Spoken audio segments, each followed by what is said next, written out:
Can everyone hear me? If you can hear me, just put your finger on your nose, just so I make sure you're hearing me. Look, half of you are not putting your finger on your nose. So you just wanted a seat and you've come over here. All right. I really admire your resilience that for coming for the 150th AI talk that you've probably been to. You guys must really love AI. But I'm hoping I'm going to make this one different. Now I'm going to kick off with a few questions.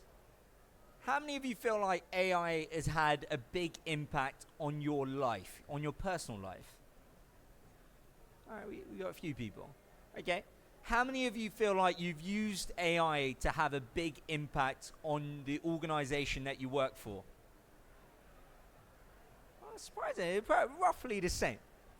But most of you are sitting there going, AI's done nothing for me, right? All right, so let's see where we get to by the end of today. Now, I want you guys to entertain me and just imagine we're all at this beautiful park on a nice sunny day. I know it's hard to imagine when you're living in the UK, but it's a nice sunny day. It's a beautiful park. You're walking down and you see this hill. And you think, you know what I'm going to do? I'm going to climb up this hill and enjoy the view. You climb up the hill, you get to the top, and you're soaking in the view, and you feel like this is the highest peak in the park. When someone comes over to you and goes, this isn't the highest peak in the park, by the way. There's a much, much bigger hill on the other side of the park. You just can't see it from where you are right now. That's the highest peak in the park. Now, this small peak that you're standing on, it's what in maths you call local maximum. And why it's local maximum is, it's the solution that you know, given the limited amount of information that you have. So it's a good solution, but it's not the best solution. Now, the highest peak in the park is what you call global maximum. And global maximum is the best possible solution you can get because you have all of the information required to decide on that solution. Now, why the hell am I talking about hills in a park and a local and a global maximum? Is the question I want to kick off things with is what we're doing in L&D today. Are we at some small hill in the park, or are we actually trying to climb the highest peak in the park or not? And so are we at the local maximum? I just had someone go here. No, we're at the small peak. So let's answer that question. Let's look at the data and see, are we at the local maximum or are we at the global maximum? And what's the risk of being at the local instead of at the global? Now, before I do that, I need to tell you who the hell I am. So I'm Nelson. I'm one of the founders and CEO at HowNow. We help companies figure out what skills they have and don't have and bridge those gaps with relevant learning. You can find us over there to learn more about us. I'm also the author of Learning at Speed. We've actually got a Meet the Author session happening later on this afternoon if you do want to come by and meet me alongside many other authors. But it's essentially a book about mental models and frameworks you can use to accelerate the speed at which you learn within your organization. The last one is, anyone familiar with L&D Disrupt, the podcast? Anyone listen to it? I've got a few people nodding along. If you haven't, do check it out. We bring on incredible L&D thinkers, and we pick their brain around some of the most pressing challenges that are facing us in L&D and HR. Now back to why we're actually here. So there's two primary use cases of how we're using AI in L&D right now. And this kind of tells us the primary things we're doing in L&D. So let's look at the first one. The first one is content creation. And so it's probably not a surprise to you when you walk around the hall today that one of the primary use cases for how we're leveraging AI right now is to create content faster. Now the question I'm asking you is, was a lack of content ever the actual problem? Well, let's find out. So if you look at the data, 45 billion was spent on corporate learning content. Now, in the same year when a survey was done, they found only 12% of employees said they applied anything that they learned from workplace learning content. So let's flip that around. What that tells you is 88% of people said they got nothing from the 45 billion that we spent on learning content. Now, if you think that's a problem, damn right, it is a big problem. Now, what this leads to is what we call the engagement gap. Now, if you've ever been in a position where you've created a training program or course content, You've taken about 6 months to put this together because you've gone through so many revisions. You've convinced yourself you've built the most perfect course in the world. It's got a workbook. It's got animations. It's got quizzes. It's got everything. And then one fine day, you push this course out there to the business, and hardly anyone does anything. And so you send a few reminder emails going, can you please do this? This course is available. You nudge the managers to go, managers, can you tell your people there's this course out there? All else fails and you make it mandatory because that's the only thing that's going to get them to do it. Now, if you've ever gone on that journey and that's a familiar experience, that's the engagement gap. What's going on there is we're thinking about content, but we're ignoring the context. And it's the context that makes that content meaningful to your end user. It's the context that tells us, what are the problems that the business is facing? What skills does this person need to build? Why is right now the best moment for them to be able to engage with this learning content? But instead, when we push out content without that context, we get this engagement gap. Now, what does this engagement gap mean? If you've ever sat there where you're pushing out a ton of stuff in L&D, but you get employee engagement surveys back going, there's not enough L&D. And you're sitting there going, what? Did you see all of the courses I did? Or you're getting exit interviews where people are leaving and go, I'm leaving because there's not enough L&D or growth opportunities. Again, you're sitting there baffled. That's a consequence of the engagement gap. It's content without the context. On the flip side, what's happening is it becomes difficult to get the business buy-in because the business doesn't actually see what we're putting out in L&D as a meaningful contributor to solving business problems. And so when it comes to cutting budget, because they don't see it as something that's going to influence business performance, it's the first thing often to get cut. Now let's throw AI into the mix and do a bit of maths. Now what AI has done is made it a lot easier and a lot faster for us to create content. So what you now have is lots and lots of content with not a lot of context, which essentially equals a lot less engagement and lots of waste. It's lots of waste because every time you invest time and resources and money into creating learning content and programs that have no impact on the business, it's a business waste. Now what happens here is actually you're making your job harder by using AI to create lots more content without the context. Because the more crap you throw at people, the more they put up barriers to the things that you're going to push out. And so it actually becomes harder and harder over time to engage people the more crap you throw at them. So that's something for us to think about, whether if the primary use case of AI right now is faster content creation, is that actually solving a problem or making your life harder? Now let's come to the second primary use case. It's automating admin tasks. Now don't get me wrong, I love a bit of automation. Who doesn't? Who doesn't want to automate things that they don't want to be doing? But the question is, are you automating the right things? And does automating automatically result in a better outcome and more impact on your organization? Well, let's look at the data. Companies primarily using AI for automation report 50% lower return on investment versus those who are using automation aligned to strategic benefits. Now that's from a recent Deloitte report. Now let's look at something IBM found. IBM found those companies who were investing AI in innovation rather than just cost cutting were more likely, 6 times more likely, to see significant financial gains and benefit on the organization than those who were just using AI to automate and not aligning it to their strategic benefits.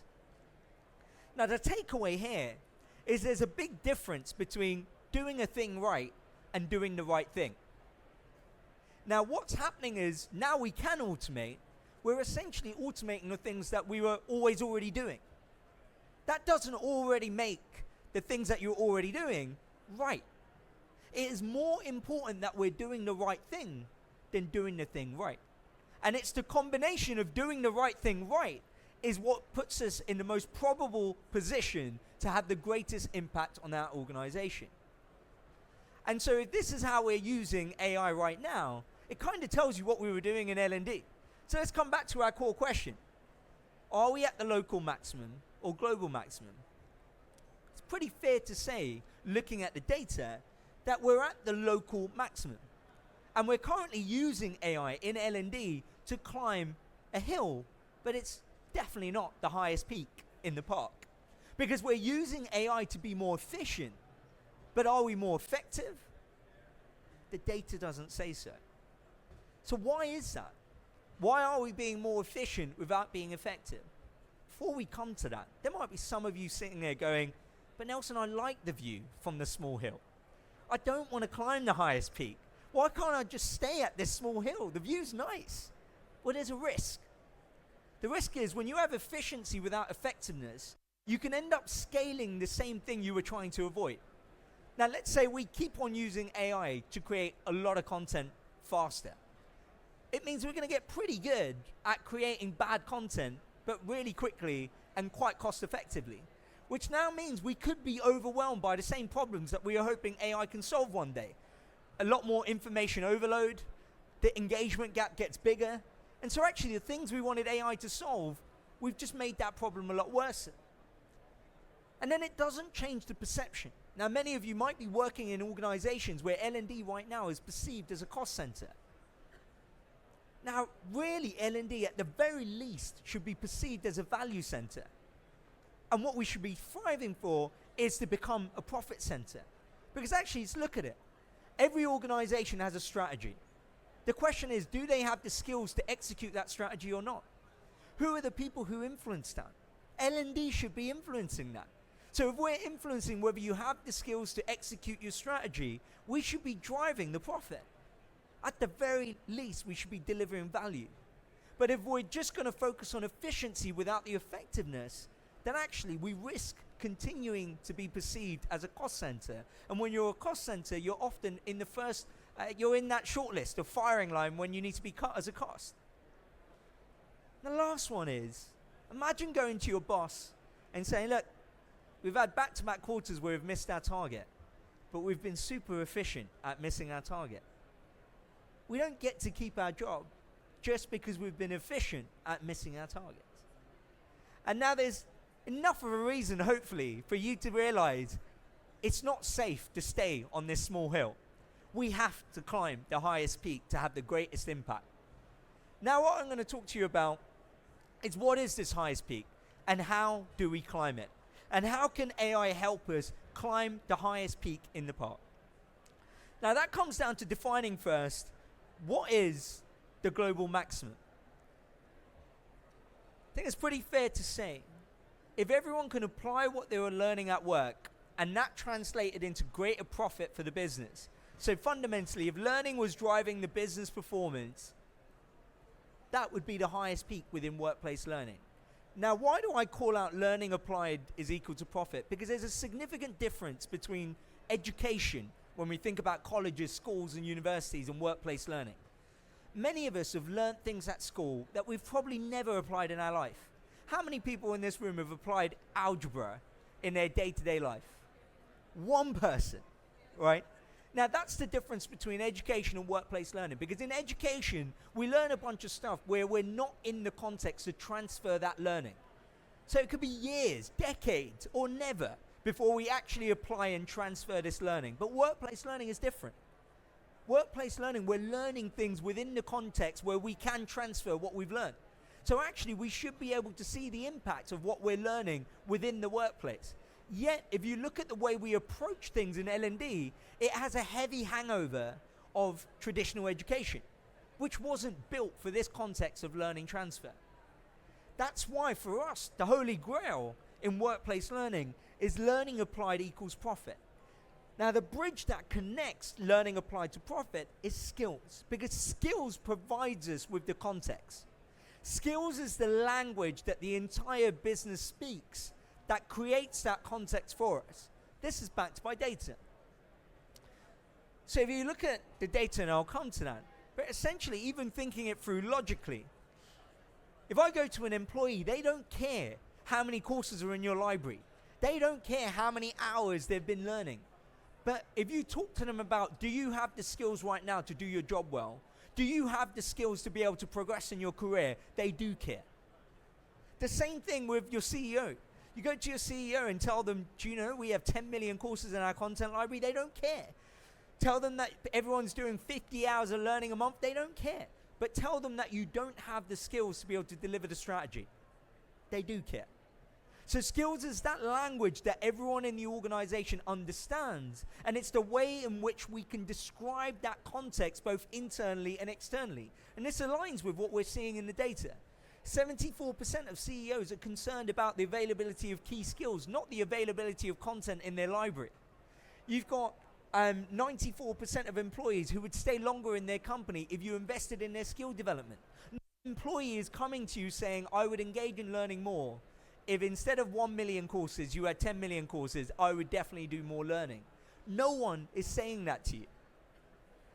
And so our focus here needs to be not a content-first approach to the way we think about learning and development, but we need to take a skills-first approach to the way we think about learning and development if we're going to achieve that highest peak in the park. But there's a challenge. Some of you are probably sitting there going, Nelson, I know that's the highest peak. It's not that I don't know. But it's so freaking hard to climb the highest peak because I need to figure out a way of identifying the skills gaps. And then once I identify the skills gaps, I need to find the right learning opportunities that are aligned to those skills. Then I need to be able to connect people in the right moment with that relevant learning. How the hell am I supposed to do all of that? That's why I've settled for this hill. It's nice enough. Well, this is what we're going to go through. Is there three questions that we need to be able to answer in order to be able to climb this highest peak and to be able to overcome that challenge and essentially be able to help people in our organization to build the skills they need. Are we ready to go through these three questions? Are you with me? It's going to be challenging, but I promise you, we'll be rewarded. First question is, what skills do they need? Now, going back to what I mentioned earlier, fundamentally, every business has a strategy they need to deliver. But how many of your businesses know what skills are required to deliver that strategy? Right? And so that's the first thing we need to answer. To be able to do that, what we need is a language that we all speak, a skills taxonomy. Now, some of you may have tried the manual way of doing this. Nod your head if you've gone through this experience where you've tried to manually do this. You go to different managers and heads of departments and you go to them, can you tell me what skills your people need to be able to do this job? They come up with a random list of skills, and every manager thinks their team is special. So they want to call their skill something special, although it's the same skill that every other department has. Finally, you go through this process. On average, it takes about 9 to 12 months to do this. The skills go into a spreadsheet, and it dies in a spreadsheet. Because you do this big shout out in an all hands going, look guys, we've just collected all of these skills. It's in a spreadsheet. The next time you're doing your one-to-one, use this spreadsheet. And everyone's like, where the hell is this spreadsheet? And how am I going to use this? They don't use this. Now, what we can do now is we can use AI to leverage a huge labor market data set. We're not coming up with unique skills. Right, you might have little things that you want to add that are unique to your organization, but the large majority of the skills taxonomy is pretty much same for every organization. It might vary by the sector that you're in. And so actually, we can leverage AI to look at labor market data, look at the jobs that are inside your organization in the sector that you're in, to create a skills taxonomy that reflects your organization and what you're doing. Then it comes to connect. What's really important and often overlooked by organizations is the proficiency levels, right? It's no good saying this person needs to have leadership. Do they need to have a leadership level 2? Do they need to have a leadership level 4? And to build that relationship, again, we can leverage AI. I'll give you an example of how we do this with organizations we work with. So the key connector between skills and job roles is actually tasks. Let's take a job like project manager. The job title hasn't changed in the last 2 to 3 decades. But if you look at the tasks that they're doing, it has significantly changed. The same is true for many jobs where the title hasn't changed, but the tasks have. And so what we can use generative AI to do now is to look at labor market data and infer and deconstruct those job roles into tasks. So if your job is a project manager, here are the tasks that you would typically do. You can then configure that based on what a project manager does inside your organization. Then we can use generative AI to go based on these tasks. What skills does this person need and what proficiency level do they need to be able to execute that task? And that now tells you immediately, these are the skills that this person needs. We do this day in, day out, using large data sets and leveraging generative AI. The last piece here is making sure you're future ready. And this is where we can leverage generative AI to look at things like, what are the research papers that are being published? What are the patents that are being filed? This gives us an early signal into how the world might look in the next few years. You don't want your people investing their time in building skills that are going to be irrelevant in the next couple of years. You want people investing their time in skills that are really going to matter over the next few years. And generative AI can look at the data and infer this to be able to tell us what we should be working on. So that's the first question we need to answer, is what skills do people need? Now we know what skills they need, we need to know what do we actually have in the organization. Now the first thing to do here is to figure out what skills. Now typically what you might do here is essentially getting individuals in your organization to say, I have skills A, B, and C. Now that's a great way to get some data.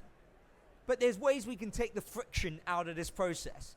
This is where we can use generative AI to plug into your HR system, to look at the job roles and previous work history and start to infer, well, if you've done these jobs in your previous career and this is your current role, we know these are the skills that you might have.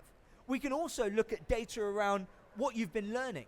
So based on learning things that you're doing on your platform, so I've been learning a lot about Python, or I've been sharing a lot of knowledge related to Python or negotiation, I can start to look at the activity you're doing around knowledge contributions and learning activity to infer, well, actually, if you've been doing a lot of learning around X, there's a good chance that you may have developed this skill as a result of this. Or if you're sharing a lot of content and a lot of knowledge related to Python, it's a good signal that this person is a subject matter expert in this area, and actually they might have skills related to that. So we can start to use the data that we're already collecting to start to infer what skills they have. Now we know they might have this skill, we need to know what level they have this skill at. Now this is where one of the recommended approaches by us is a good old 360 skills feedback.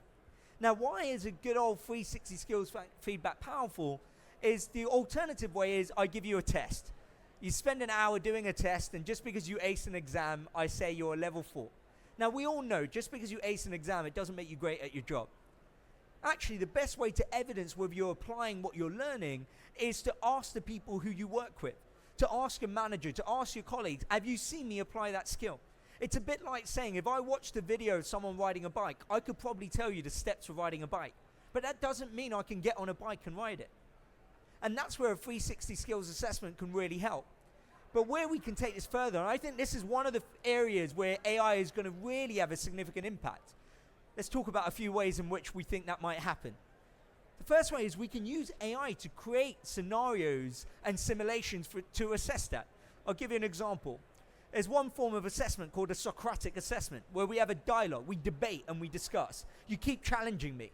AI can simulate that. If I gave a criteria and a scenario and said, I want to see whether Nelson has critical skills, critical thinking skills, I can create that discussion and debate to be able to assess whether I have that or not. Another way in which we assess skills is through observation. It's a really difficult thing to scale because it takes a human to be able to observe and assess someone. We can now use generative AI as our eyes and ears, right? It can see what you're doing. Long as it has the criteria for what good looks like, I can have you doing a skill that is physical, using machinery, for example, or stacking shelves or using a till within a shop floor. I can have AI observe and listen to what you're doing and assess whether you're within our framework, which level you're sitting at. And at the end of that assessment, where we end up with now is with a gap analysis. Now, the gap analysis tells us where are your strengths and where are your gaps. Where are your gaps for your current skills that you need for the role you're doing today, but where are your gaps for the career role that you're aspiring to do next? So this now tells us what skills we have. Which brings us to the last one. We know what you need, we know what you have. Now, how do we bridge the gaps? Now, I want to ask a question before I tell you the first one here. I want you all to think about the last time you learned something that had a big impact on your career or performance. Just take a moment, think about that. And I want you to put your hand up if that learning took place inside an LMS. That's no one put your hands up, right? Which is ironic, because you're all in an L&D team who at some point have probably bought an LMS, or you're probably shopping for an LMS, and you're probably forcing other people to come to your LMS. Yet what you've proven is actually learning happens with or without an LMS. And the reality is, most learning doesn't live inside a traditional LMS. And that's why the first thing that we need to be able to bridge this learning gap is we need to start thinking about an ecosystem. So the chances are, let's go back to that question I asked. How many of you learnt that important skill from a book? Put your hand up if there's a book. Or from a colleague, from mentoring, from coaching, from joining a webinar, from coming to a conference, right? There's a whole bunch of different ways that we learn and develop skills. And so what we need to do is move away from being a factory that produces content to shifting towards the curators of this ecosystem where we're taking the friction out. The reality is people will find that book. They will find the mentor with or without L&D. That doesn't mean we don't have a job anymore. Actually, it means there's more of a reason for our job because we exist to take out the friction of bringing that ecosystem together. And there's a key piece in that puzzle that people overlook. When you're curating this ecosystem, every content source and provider you have speaks a completely different language. YouTube tags its content in a completely different way. If you've got a third-party library, they're tagging their content in a completely different way. Then you're tagging your own content in a completely different way. So your own learning opportunities are not speaking the same language. This is where we can use generative AI to look at what is this learning opportunity going to give me, and this is exactly what we do. Whether it's a YouTube video or a blog or a podcast or mentoring or coaching or a training program, we can look at what's going to be covered in this and then use generative AI to tell you, well, based on what we know, this learning opportunity is going to help you get to a leadership level 4. And that's the really important one. It's not just going to tell you what skills you're going to get out of this, but it's going to tell you what proficiency level is this learning opportunity going to help you get to. Now, why does that matter? Because it makes discovery so much more easier.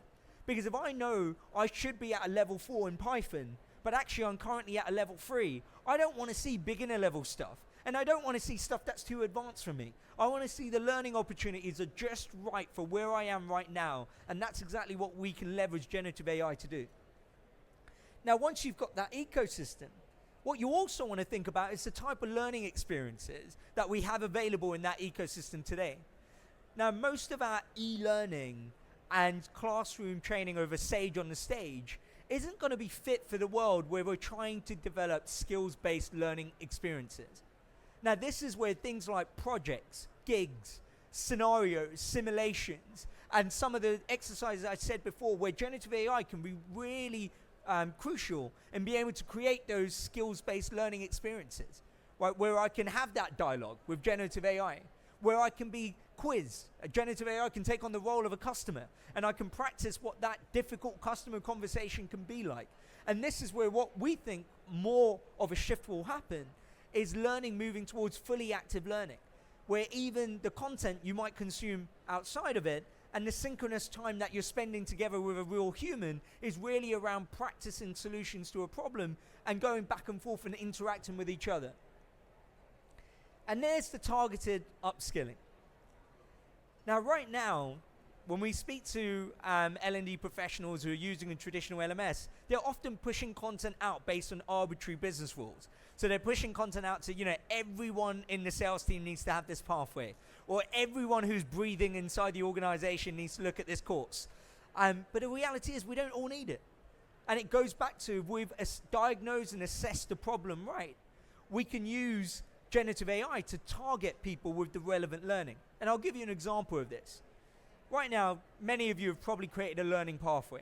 And if you have, you know how difficult it is and how time consuming it is to be able to do that. Because you need to be able to look at your learning ecosystem. Someone needs to know what skills you would get out of all of this content. Then you need to structure it, some of the best of learning experience design principles. And then you've got to assign it to the most relevant people. We currently use generative AI where you can ask generative AI to say, can you create a pathway that's going to help a new manager go from a level 3 in leadership to a level 5? And what generative AI will do is look at your entire ecosystem, organize it based on the skills that have been mapped to that ecosystem. And then it already has been built in with the best in instructional design and learning experience design principles to structure a pathway that's tailored to that particular individual. Now, the reality is, without generative AI, we could have probably created targeted learning at a cohort level. But with generative AI, what we can do is we can create pathways at an individual level. Now, the key benefit of this is it allows us to decentralize learning and development. What we're currently overlooking in L&D is everything comes from learning and development teams. But actually what we need is we need the people managers, because they play a critical role in the adoption and engagement of learning. And in order for them to play a critical role, we need to decentralize learning and development. It's no good if only L&D can go in and create a pathway. We need to take out the friction and the heavy lifting involved. So a people manager can go to the platform and say, actually, I've just had a one-to-one, and this person needs to get better at negotiation skills. Can you look at what we've got that's relevant in the ecosystem and create a tailored pathway to help this person who I'm managing? So that's how we answer that third question. Now, this changes everything. Because right now, many of you might know, learning and development in a lot of organizations feels like an unwanted interruption. If you look at LinkedIn's recent survey, or actually, if you look back as far as the last 3 to 4 years, one of the most frequent reasons quoted for not engaging in learning is a lack of time. But the reality is, they're learning, right? They're learning outside of work. They're listening to podcasts, they're reading blogs. So when they say a lack of time is the reason for not learning, what they mean is, I don't have time to learn irrelevant things. I've got time to learn relevant things, I'm doing it all the time. But I've not got time to do the thing that you think is important, but it isn't relevant to me. And that's why by taking this skills first approach, we can shift that. Where we're now focusing on making meaningful learning a part of everyday work. It's meaningful because it's aligned to the skills that I need to build to do my job well. It's learning. It's not just training. It's not classroom training or e-learning. It's a broader learning ecosystem. It's embedded in the flow of work. It's continuous rather than being an ad hoc one-off event. And it's tied to the skills that you need to execute your strategy. So it's tied to the business impact that you need to be able to deliver. Now I want to take you back to the highest peak here. Some of you are probably sitting there going, that's going to be a lot of hard work. But just look how beautiful that view is from the highest peak. And the reality is generative AI can take out a lot of the effort and friction required for us to climb that peak. And climbing that peak is how we're going to have the greatest impact on our organizations. But I do want to remind you, generative AI can help us climb any peak. But the reality is, it's down to the human. The human chooses which peak to climb. If you're going to use generative AI to climb that small peak, then you're going to climb the small peak. But if you're going to use generative AI to climb the highest peak, that's down to you choosing that peak in the first place. Now, if you've liked what you've heard, we've just recently published a guide called The Skills-Driven Growth, where we've spoken to a bunch of organizations who are doing this well, collected data and best practices. We've got physical copies of this at C120, just over there. You can come and pick up a free copy. I'll be there too. We've also got a few copies of Learning at Speed, so if you want a copy, come by. But thank you for your time, and hopefully that's been useful. Thank you.